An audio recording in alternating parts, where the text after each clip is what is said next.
Bonjour à tous. Alors aujourd'hui nous allons voir les instantanés de Nuendo, dit aussi snapshot en anglais.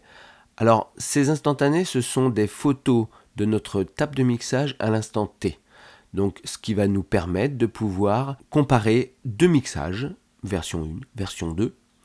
Alors nous allons voir comment procéder pour pouvoir enregistrer ces instantanés. Alors le bouton à utiliser c'est celui que l'on trouve là-haut en haut à gauche, le petit bouton qui ressemble à un appareil photo. Et vous avez à côté une petite flèche pour aller voir les paramètres. Alors les paramètres, vous allez voir actualiser l'instantané ou supprimer l'instantané. Alors ça, nous allons voir, c'est quand nous aurons fait déjà des instantanés. Paramètres de chargement. On va voir quels sont les paramètres qu'on va pouvoir enregistrer. Alors vous allez pouvoir choisir certains des paramètres du rack que l'on retrouve ici.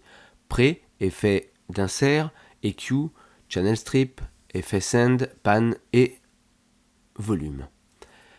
Vous pouvez seulement enregistrer les canaux sélectionnés uniquement, ou sinon c'est toute la console de mixage, et il vous avertira avant la suppression d'automation. Allons voir comment ça se passe. Je garde ce paramètre canaux sélectionnés uniquement.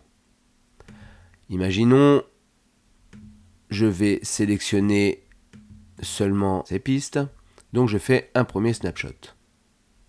Voilà. Il l'inscrit ici, je vais le noter mix 01. Des nouveaux réglages, voilà. Je vais changer un petit peu mes équales, histoire que ça change. Je vais insérer, pourquoi pas, un autre glissé Q, par exemple. Ah, voilà.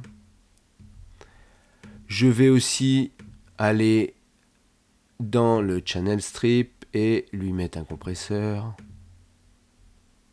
Voilà. Et bien maintenant, je vais enregistrer un deuxième snapshot, donc instantané. Voilà, je vais le nommer Mix 2. Et regardez ce qui se passe lorsque je vais changer de snapshot.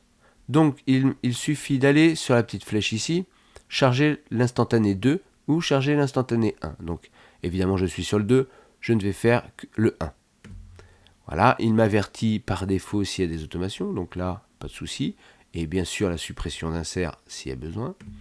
Et là, il va me supprimer évidemment les inserts que j'avais mis et il me reprend exactement les paramètres de mon snapshot.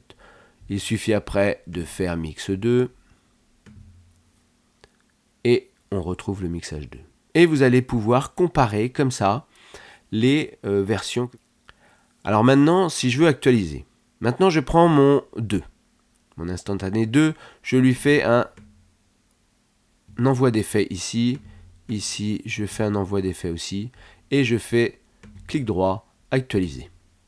Je repasse sur le 1 pour voir la différence. Vous voyez que sur le 1, mes scènes sont enlevées. Je repasse sur mon 2 et mes scènes reviennent. Voilà. Donc, vous allez pouvoir changer de mixage pour pouvoir comparer, voire même faire plusieurs versions pour un projet de publicité, par exemple. Voilà. J'espère que je n'ai pas été trop vite et que ce tuto vous sera utile. En tout cas, merci de l'avoir regardé et à la prochaine vidéo.